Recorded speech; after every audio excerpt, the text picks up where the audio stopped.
பழனிசாமிக்கு தெரிந்ததெல்லாம் துரோகம்தான். தன்னை முதலமைச்சராக கொண்டு வந்தவரையே முதுகில் குத்தி அவரை கட்சியிலிருந்தே தூக்கியவர் பழனிசாமி. துரோகத்தின் உருவம் பழனிசாமிங்கிறது. பழனிசாமி அவர்களே, உங்களுக்கு தெரிந்ததெல்லாம் துரோகம் செய்கிறது மட்டும்தான். உங்களை கொண்டு வந்தவருக்கு துரோகம் செஞ்சு வெளியில் அனுப்புனீங்க. உங்களை நம்பி கொடுக்கப்பட்ட கட்சிக்கும் அந்த தொண்டர்களுக்கும் துரோகம் செஞ்சு கூட்டணி வச்சிங்க. துரோகத்தை பற்றி நீங்கள் பேசுகிறீங்களா? பழனிசாமி இவங்களை சசிகலா தான் முதலமைச்சராக்குனாங்க. அதனால் இவர் முதலமைச்சரான உடனே சசிகலாவையே கட்சி விட்டு தூக்கிட்டார். அதனால் அவர் நம்பிக்கை துரோகம் பண்ணிட்டார். துரோகத்தின் மன்னன் அப்படின்னு தானே சொல்கிறீங்க. உங்கள் அப்பா பண்ண துரோகத்தை பற்றி பேசுவோம் வாங்க. உங்கள் அப்பா என்ன பண்ணார்?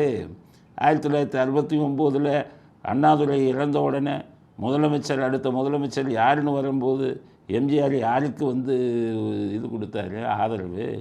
எம்ஜிஆர் ஆதரவு இல்லாமல் இருந்தால் உங்கள் அப்பா 69 முதலமைச்சராக வந்திருக்க முடியுமா?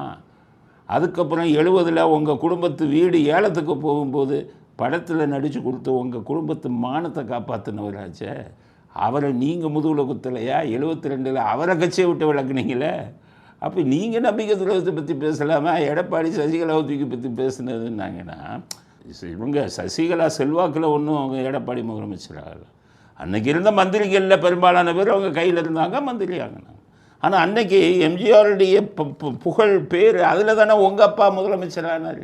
நன்றி கட்டதனமாக முதுகில் குத்தி 72 நம்பிக்கை துரோகம் பண்ணி எம்ஜிஆரை கட்சியை விட்டு தூக்கிய குடும்பம் நீங்கள். துரோகத்தின் உருவம் உங்கள் குடும்பம். அந்த குடும்பத்தில் இன்றைக்கி எடப்பாடி வந்தாராம்.